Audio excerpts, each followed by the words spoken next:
সুন্দরবনের জীববৈচিত্র্যের কথা মাথায় রেখে মংলা বন্দর কর্তৃপক্ষ বন্দর উন্নয়নের কাজ করে যাচ্ছে। সমুদ্র তীর থেকে ১৪৪ কিলোমিটার বন্দর চ্যানেলে টয় ভয়া ও লাইট স্থাপনের মাধ্যমে জাহাজ চলাচলের ক্ষেত্রে পর্যাপ্ত নেভিগেশনাল সৃষ্টি সহ বেশ কিছু পরিকল্পনা হাতে নেওয়া হয়েছে, যার মাধ্যমে বন্দর উন্নয়নের পাশাপাশি সুন্দরবনের জীববৈচিত্র্য রক্ষায় গুরুত্বপূর্ণ ভূমিকা পালন করবে। সব মিলে বর্তমান ৫টার সাথে আরো ৬টা যোগ হলে মোট ১১টা কন্টেইনার টার্মিনাল বা জেটি তৈরি হতে যাচ্ছে।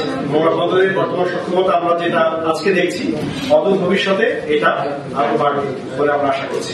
মংলা বন্দর কর্তৃপক্ষের ২০২৪-২৫ অর্থ বছরের রাজস্ব আয়, জাহাজ আগমন, কার্গো হ্যান্ডেলিং সহ বেশ কিছু বিষয় নিয়ে সাংবাদিকদের সাথে মতবিনিময় সভা করে। উপস্থিত বক্তারা মংলা বন্দর কি ধরনের চ্যালেঞ্জ মোকাবেলা করছে এবং বন্দর উন্নয়নের ক্ষেত্রে কি ধরনের পদক্ষেপ গ্রহণ করা উচিত তা আলোচনা করেন। প্রথমে একবার কাস্টমস কর্তৃপক্ষ এটাকে পরীক্ষণ করেছে, এটার পরে আবার দেখা যাচ্ছে শুল্ক গোয়েন্দা আর একটা এটাকে পরীক্ষণের জন্য আবার সেটাকে আটকিয়ে দিয়েছে। আবার শুল্ক গোয়েন্দা এসে সেই পণ্যটিকে আবার খুলছে, আবার পরীক্ষণ করছে। দেখিয়েছেন যে জাহাজ হ্যান্ডেলিং এর যে সক্ষমতা সেটি ১৫০০টি, অথচ আপনারা এখানে যে ২৪-২৫ অর্থ বছরের যে লক্ষ্যমাত্রা সেটি ৮০০টি, ৭০০টি জাহাজের যে কম সেটি কেন, যে লক্ষ্যমাত্রাটা কেন কম সক্ষমতার তুলনায়? তাহলে ২০২৪-২৫ অর্থ বছরে কেন লক্ষ্যমাত্রা ৮০০ জাহাজ ধরা হলো, সেখানে ৮৩০টিকে সাফল্য হিসেবে কেন দেখানো হচ্ছে?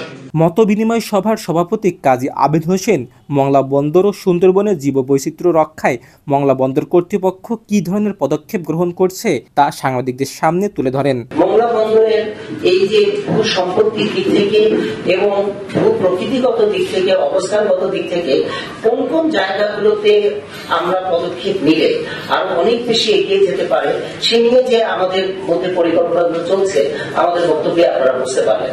সুতরাং এখানে আশঙ্কাও আছে, সামনে বিশাল সম্ভাবনাও আছে বলে আমি মনে করি। ২০২৪-২৫ অর্থ বছরে রাজস্ব আয়ের লক্ষ্যমাত্রা ৩৩৩ কোটি ৮৭ লক্ষ টাকা থাকলেও মংলা বন্দর কর্তৃপক্ষ ৩৪৩ কোটি ৩৩ লক্ষ টাকা আয় করেছে, যা লক্ষ্যমাত্রা থেকে ২.৮৩% বেশি।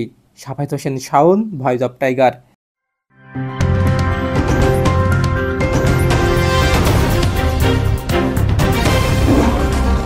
Voice of Tiger.